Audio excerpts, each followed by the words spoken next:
Hey, what's up, y'all? There's no rhyme or reason for why particular shoes take off in value. Typically, you would say because it's super limited or because it's an exclusive of some type. This is a general release. I am not a big proponent of like red shoes, but this is one of the prettiest Jordans to release. And it's doing well in resale and at retail, sold out as soon as it dropped. Now, most of them went directly into the raffle systems. People did not make it to go and pick up their raffles in time, and that was the only reason this shoe came across. And there are some interesting things here on the shoe that typically I would say was flawed enough. As pretty as it is, it's a color thing. It's the color blocking on the shoe. The paint here, that deep red, it's just really pretty. And then that pop of gold right there on the tongue. And then at the eyelids. It's a pretty shoe, man. I mean, and the 3 is, I think, everybody's favorite Jordan. It's just classic. And I guess it's the free throw line dunk. And it's All-Star Weekend. I'm just looking back there to make sure there's no like pure money or something on the back of the, because you can sometimes find things on the back of the collar of the shoe. It doesn't have Nike Air at the back. If it did, I'm sure this would have been a $220 release. But this is what's intriguing to me. This is what's interesting. When the True Blue dropped, which was an OG color, when the True Blue dropped a couple of years ago, that thing stayed in the stores and ended up being marked down considerably. Now, at the time, it was $220. That may have had a lot to do with it because after tax here in Memphis, that made the shoe $240. So, yeah, it was like not paying for that. Now, typically I dive straight into the cues where you can authenticate your shoe, but I've said this in previous videos. It used to be that you could utilize the lack of perforations on the box, on the tag, as partial evidence that something was kind of flaky or wrong with your shoe. You can't anymore. Nike has raised the price of the shoes. This is a $200 retro. And I think most of the retros are going to be $200 now. So the SRP is $200. It's the Air Jordan 3 Retro. The color is white, light curry, and I call that gold, light curry, cardinal red.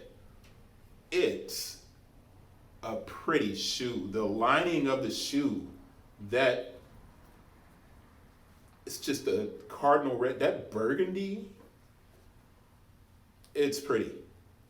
And I'm regretting not actually trying to reserve my pair. I've pretty much given up on the FLX app, and usually when I get a pair, it either goes to me or it goes to my son because we wear the same size 13.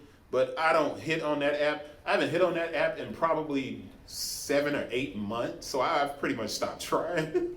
I gave up. But I did get the Shoe Dog book, which I'll start like doing videos on in my weird kind of quirky way. I did get the Shoe Dog book from the FLX app, so shout out the FLX app for letting me use my points. But someone told me I had too many points. I had 10 million, but I got a Fitbit, Apple iPad. I got a bunch of back to school materials for a giveaway that I gave away at a high school. I got all of this stuff and earbuds, turtle earbuds. Yeah, I used those points. I got about 3 million left though, so I still have like 3 million points and I can't gift them, so I guess I better stop talking about it. One of the main details that I look at, like I said, when I was right in the middle of talking about the box here, that color, the cardinal red, the style code is CT8532-126. One of those things that I always used to look at, obviously, was the UPC, but the inside of the box should have a stamp. But the box here is the same color as the shoe, and I'm loving this kind of color-coded look where it can help you if you're a sneaker collector and you keep your shoes kind of organized by styles. You can find the color of this box immediately. But there's no QC stamp or sticker on the inside of the box, neither one. You also have this weird label, which Nike seems to be saying, hey, if you're not buying from us, you're pretty much getting it fake. If you're not getting it from one of our authorized wholesale accounts, you're probably getting a fake. they seem to be taking away a lot of the cues to authenticate these shoes. Why? I don't know. And a lot of the stuff is starting to look so bootleg. But except for this box. This box is great. Complaining for no reason. The paper, I'm going to sit that down. The paper inside of the box is the elephant print paper. But underneath the elephant print, there's also a layer of white tissue paper as well. So maybe that's one of the ways you can kind of figure it out, but there are no stamps on the inside of the shoe. That's it for the label. I need to get to the close-up because really that's what you came to see, is the close-up of the shoe, the tumbled leather, the perfect shoe. I don't have it over here on the wall. The first shoe I ever designed for Arch, my shoe company, the first shoe was based on this, the Jordan 3, and the K1X Chief Glider, which is based on the Jordan 3.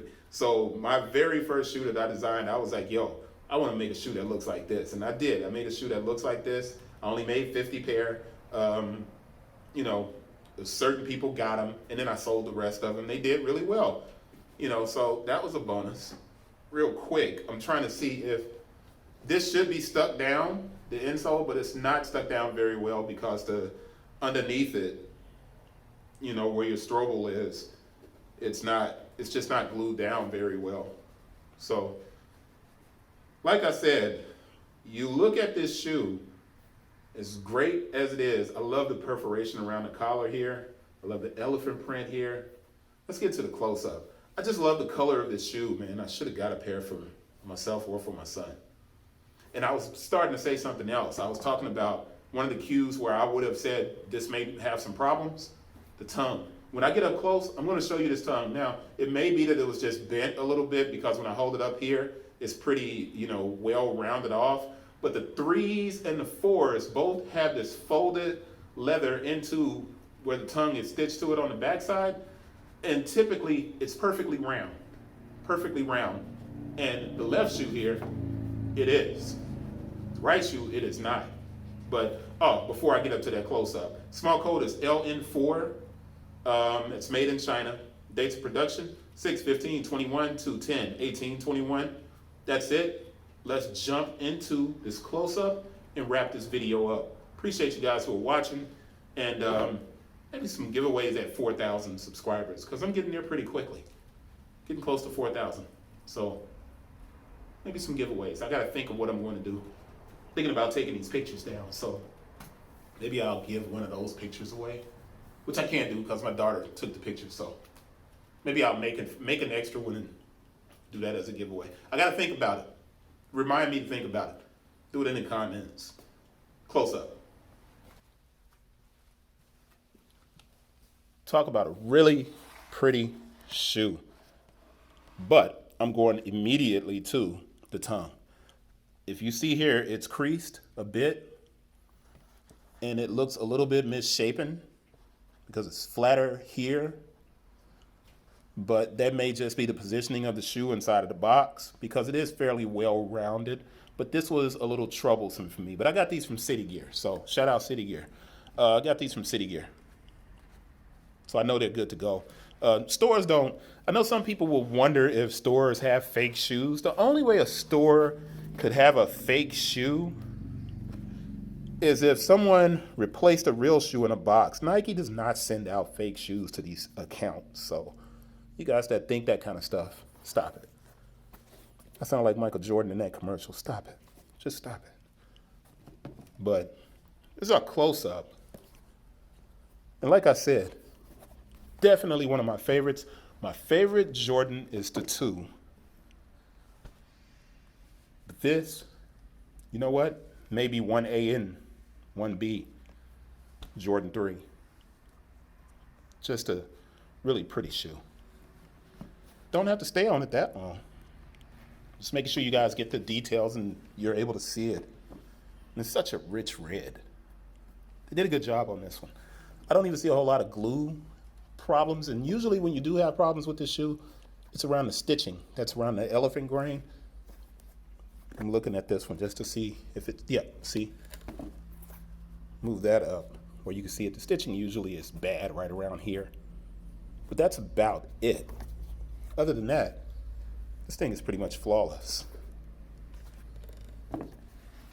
Let's end it with that shot. Wrap it up. And, oh, look in the back. David Fallar's Jordan 3 drawing. That's all of Jordans, but there goes 3. It's a perfect kind of way to end that video. See you guys on the next one. Real quick, move this back and show you how that puckering is bothering me. That puckering is just that's not good. I don't like seeing that, and I would question the shoe. If I didn't buy it myself, I would question it. But see, the left shoe is perfect. Round, exactly the way it should be. I don't know, go figure. That's it, y'all. See you on the next one. Peace.